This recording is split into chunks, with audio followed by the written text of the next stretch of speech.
அஸ்ஸலாமு அலைக்கும் வரஹ்மத்துல்லாஹி வபரகாத்துஹு. உங்கள் அனைவரின் மீதும் ஏக இறைவனின் சாந்தியும் சமாதானமும் உண்டாகட்டுமாக. சிந்தனைக்கு சில மணித்துளிகள்.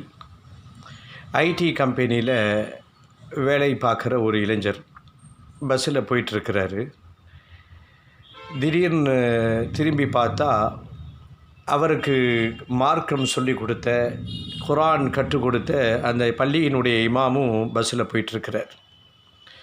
அந்த இமாம் மேலே இந்த இளைஞருக்கு ரொம்ப பிரியம். குரானை கற்றுக் கொடுத்துருக்கிறாரு. அவருடைய பயானால் கவரப்பட்டிருக்கிறார். தன்னம்பிக்கை பேச்சால் கவரப்பட்ட அந்த இளைஞர் இமாம்கிட்ட போய் பேச்சு கொடுக்குறாரு. ஹஜரத்து நல்லா இருக்கிறீங்களான்னு நல்ல விசாரிப்பு தொடருது.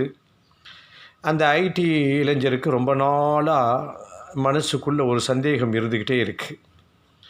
இமாம்களுக்கெல்லாம் எவ்வளவு சேலரி இருக்கும் அப்படின்னு இமாம்கிட்ட கேட்டுருவோமேன்னு அந்த இமாம்கிட்ட கேட்குறாரு. ஹசரத், உங்களுக்கெல்லாம் எவ்வளவு சேலரி அப்படின்னு கேட்குறாரு. இமாம் சிரிச்சுக்கிட்டே, எனக்கு 1,00,000 சம்பளம் அப்படின்னு சொல்கிறாரு. அந்த ஐடி இளைஞனுக்கு ஷாக் அடித்த மாதிரி ஆயிடுச்சு. கொஞ்ச நேரம் அப்படியே ஒரு மாதிரியாக யோசிக்கிறான். அப்போது அஜரத் கேட்குறாரு, ஏன் தம்பி யோசிக்கிற?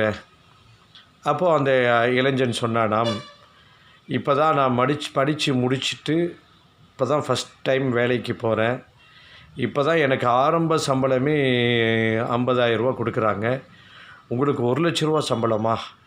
இதை தெரிஞ்சிருந்தால் நானும் இந்த ஃபீல்டுக்கு வந்திருப்பேனே அப்படின்னு மாதிரி அந்த இளைஞன் சொல்கிறான். அதை இமாம் சிரிச்சுக்கிட்டே சொன்னாராம், தம்பி ஷாக் ஆகாத, நான் என்னுடைய சம்பளம் சொன்னது மாதத்துக்கு இல்லை, வருஷத்துக்கு என்னுடைய சம்பளம் அப்படின்னு சொன்னேன் அப்படின்னோடனே அந்த இளைஞனுக்கு இன்னும் கொஞ்சம் ஷாக் ஆயிடுச்சு. இதுதான் உண்மையான யதார்த்தமான நிலவரம். இஸ்லாமிய சமூகத்தினுடைய விழிப்புணர்வுக்கு இந்த செய்திகள் அதிகமாக பரவட்டும். அஸ்ஸலாமு அலைக்கும்.